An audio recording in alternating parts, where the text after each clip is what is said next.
구독! 사무엘하 1에서 4장은 다윗이 이스라엘의 왕이 되어가는 과정을 보여줍니다.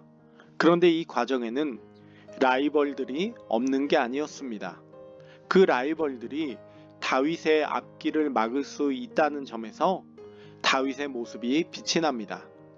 왜냐하면 사무엘하 1에서 4장은 다윗이 그 라이벌들의 죽음에 전혀 관여하지 않았다는 점과 라이벌들의 죽음 앞에서 슬퍼하는 모습을 보여주었다는 점을 보여주고 있기 때문입니다. 그러면서 사무엘하 1에서 4장은 다윗이 참 괜찮은 존재임을 말해줍니다. 그러나 우리가 오해하면 안 되는 것이 있습니다. 사무에서는 다윗 위인전이 아니라는 점입니다. 위인전이라고 하면 그 사람의 잘난 업적을 드러내는 데 중점을 두겠지만 성경은 결코 다윗을 높이기 위해서 쓰여진 책은 아니라는 점입니다. 그래서일까요? 사실 겉으로는 다윗이 상당히 괜찮은 존재로 보여지지만 본문을 조금 집중해서 보면 다윗이 천사표는 아니라는 생각을 하게 됩니다. 우리는 지난 시간에 이런 다윗의 모습에 대해서 살짝 살펴보았습니다. 그리고 오늘은 아마 이 강의를 듣고 나면 약간 소위 멘붕이 올 수도 있는 다윗의 모습을 이야기해 보려고 합니다. 사무엘하 1에서 4장에는 다윗의 라이벌들의 죽음 이야기들이 나옵니다. 사울과 요나단의 죽음 이야기, 아브넬의 죽음 이야기, 이스보셋의 죽음 이야기. 이들의 공통점은 결국 누군가에게 모두 살해를 당한다는 점입니다. 그리고 또 하나는 다윗에게 이 보고가 들어온다는 점입니다. 여기에서 흥미로운 부분을 보려고 합니다. 아말렉 사람은 다윗에게 자신이 사울과 요나단을 죽였다고 말합니다. 이 아말렉 사람은 다윗에게 어떤 보상을 받길 원했을 것입니다. 왜냐하면 다윗의 라이벌을 제거해 주었기 때문입니다. 그러나 다윗은 이 아말렉 사람을 죽입니다. 여호와의 기름 부음 받은 자를 죽인 것에 대한 대가로 말입니다. 이는 다윗에게 있어서 정의의 문제였습니다. 이스보셋을 림몬의 아들들이 죽입니다. 그들 또한 다윗에게 어떠한 보상을 받길 원했을 것입니다.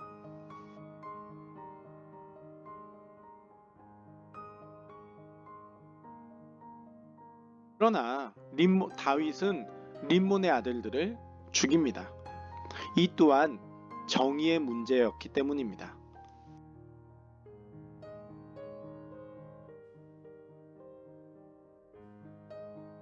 결국 다윗은 자신의 라이벌들의 죽음이라고 하더라도 그것이 정의롭지 못한 자의 손에 의해 벌어진 것에 대해서는 정의로운 처벌을 합니다.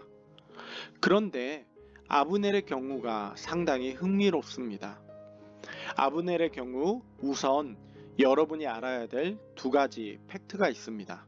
첫 번째로 아브넬은 상당히 권력욕이 있는 존재였다는 것입니다. 아브넬은 직접 사울의 아들 이스보셋을 왕으로 삼습니다. 이 장면은 다윗을 유다 족속의 왕으로 삼는 장면과 대조가 됩니다. 유다 족속이 그 다윗을 왕으로 세웁니다. 대중들에 의해 세워진 왕과 개인에 의해 세워진 왕을 생각을 해보면 이 아브넬은 처음부터 자신이 무언가 주도권을 가지고 행동하길 원한다는 것을 볼 수가 있습니다. 그런 아브넬은 이스라엘에서 권력의 중심이 되어갑니다. 아브넬은 심지어 사울의 첩까지 자신의 품에 품습니다. 전임 왕의 아내나 첩을 취하는 것이 그 당시 고대 근동에서 어떤 의미가 있을까? 아내나 첩을 취하는 것, 전 왕의 아내나 첩을 취하는 모습은 고대 근동에서 자주 나옵니다.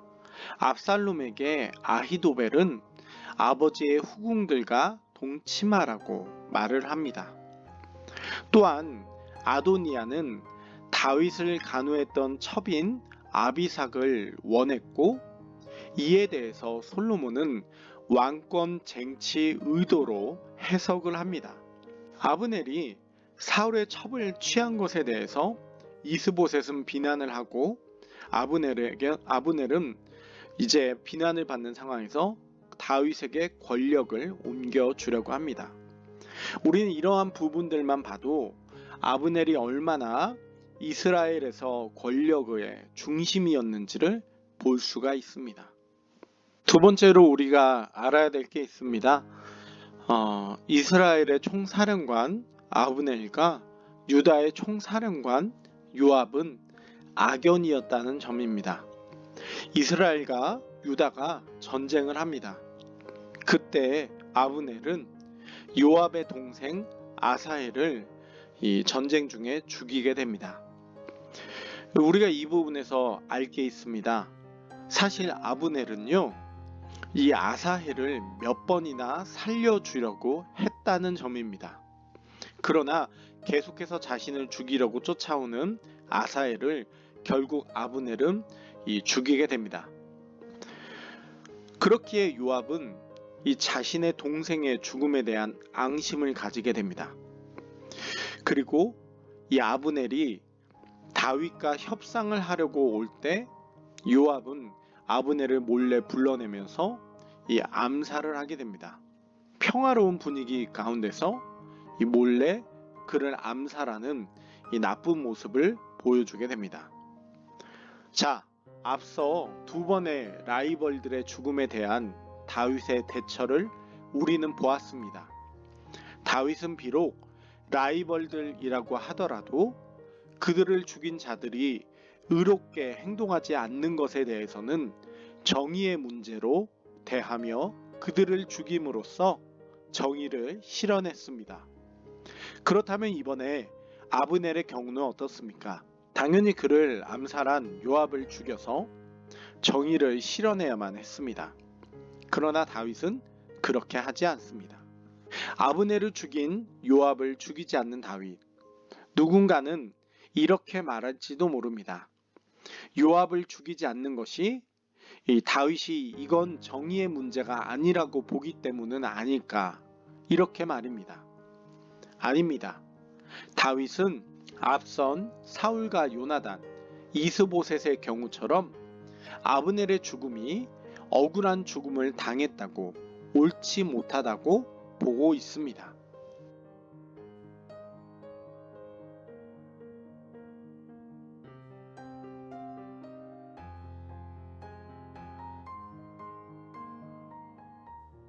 그렇다면 왜 다윗은 앞선 경우들과는 달리 이번에는 요압을 죽여서 정의를 실현하는 모습을 보이질 않았을까요?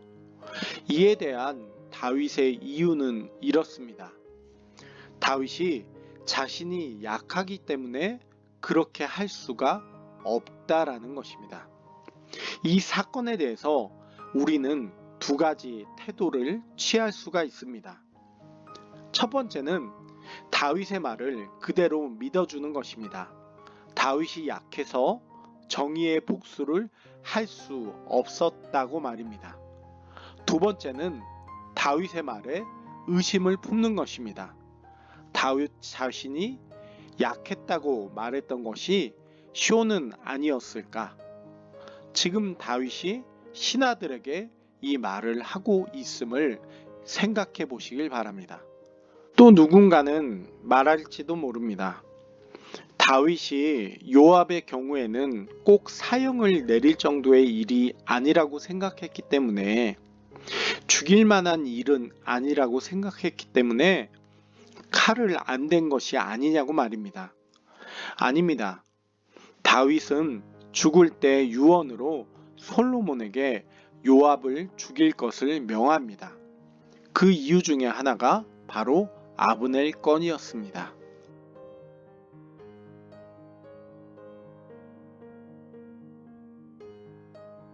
그렇다면 분명히 다윗은 요압의 이 행동을 악하게 보았던 것임을 알 수가 있습니다.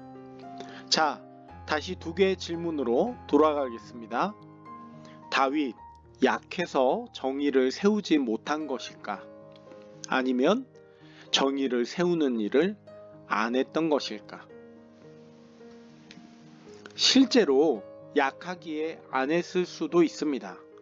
혼란스러운 정국 속에서 총사령관인 요압을 건들기에는 힘이 없어서 그랬을 수도 있습니다.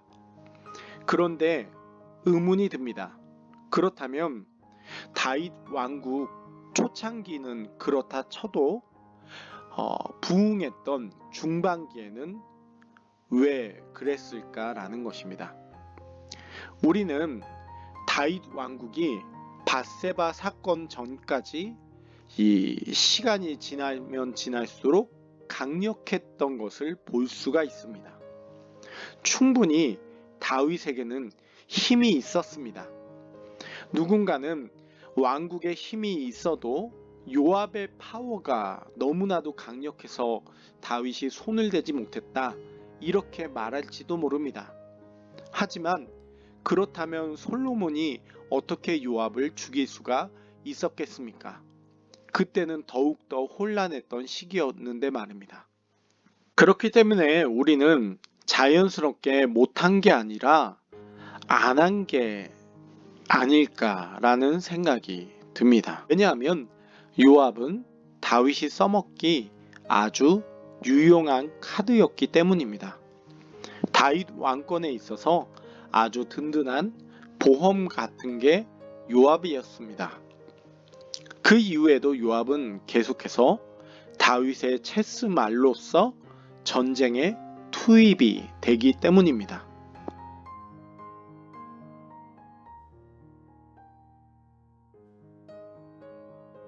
특별히 다윗은 자신의 더러운 짓, 바로 충성스러운 우리아를 죽일 때에도 그 계획을 요압을 통해서 실현합니다.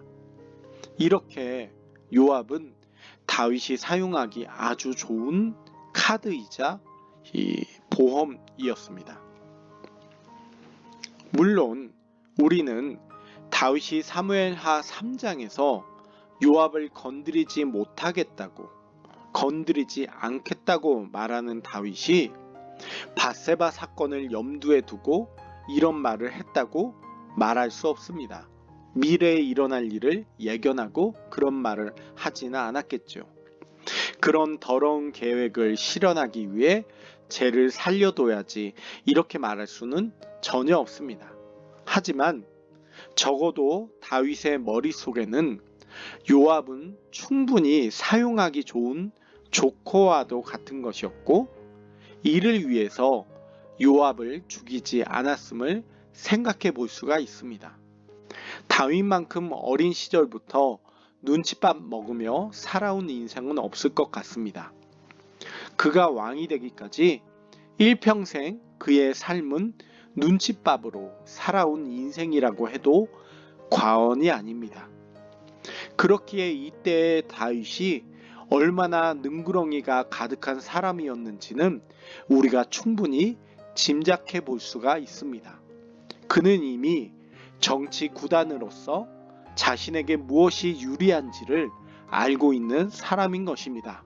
그런 면에서 다윗의 매력이 뚝하고 떨어질 수도 있습니다.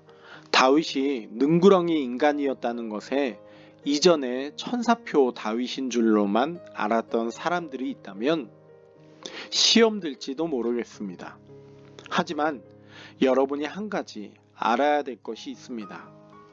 앞서 저는 이 강의를 통해서 사무엘서는 다윗의 위인전이 아니라고 이야기를 했습니다.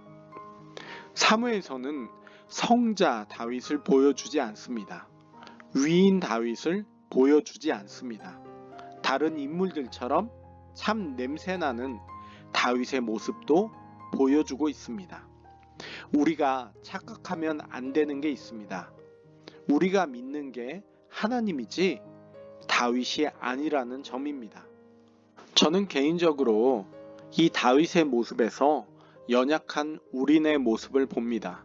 한없이 비겁하기도 한 모습, 불의에 타협하지 않는 불타는 저항심을 가진 모습이 아니라 현실에 순응하고 자신에게 이득이 되는 것에 계산기를 두들기기도 하는 그 모습 말입니다. 다윗이라고 안 그러할까요? 한 찬양의 가사처럼 우리는 주여 우린 연약합니다. 우린 오늘을 힘겨워합니다. 라고 말할 만한 그저 심장 하나 가진 그런 연약한 인간 아닙니까? 그렇기에 저는 다윗의 모습에서 연약한 우린의 모습을 봅니다. 물론 우리 밧세바와의 그 다윗 이야기는 나중에 이야기하겠습니다. 이때 다윗은 그 정도의 모습은 아니었습니다. 그리고 사무엘하 1에서 4장은 그런 비겁한 다윗이 어떻게 이스라엘의 왕이 되었는지를 보여줍니다. 여기에는 또 하나의 특징이 있었으니 그래도 다윗은 하나님을 존중하는 모습이 있었다는 점입니다. 사실 다윗이라고 사울과 그리 다를 바 없는 인간이었습니다. 그러나 사울의 경우에는 여호와를 존중하는 모습이 없었고 다윗에게는 있었습니다. 심지어 그렇기에 그는 자신에게 창을 던졌던 사울조차 여호와의 기름 부음 받은 자이기에 아꼈던 모습을 볼 수가 있습니다. 이는 쇼가 아니었습니다. 또한 다윗이 움직이는 것에 대해 여호와께 엎드리는 모습을 우리는 사무엘하 1에서 4장에서 볼 수가 있습니다. 그렇게 다윗은 하나님을 존중하며 그를 쫓는 모습이 있었습니다. 그렇기에 저는 사무엘하 1에서 4장에서 다윗이 아닌 여호와를 바라보게 됩니다. 그토록 모자라고 그토록 부족함이 많으며 천사표가 아닌 다윗이지만 그래도 그에게 은혜를 베풀어 주신 하나님, 우리라고 다를 바 없지 않을까 싶습니다. 우리가 죄인 되었을 때 우리는 하나님의 사랑을 받은 자들이기 때문입니다. 우리가 이것을 잊어버릴 때 우리는 내로남불의 모습이 될 수밖에 없음을 깨닫습니다.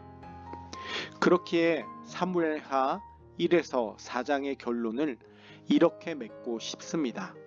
다윗은 천사표가 아니다. 우리는 다윗이다. 이렇게 해서 사무엘하 개론 두 번째 시간을 마무리합니다.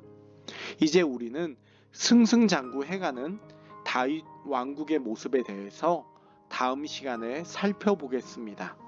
여러분 끝까지 시청해 주셔서 감사합니다. 구독과 좋아요 부탁드립니다.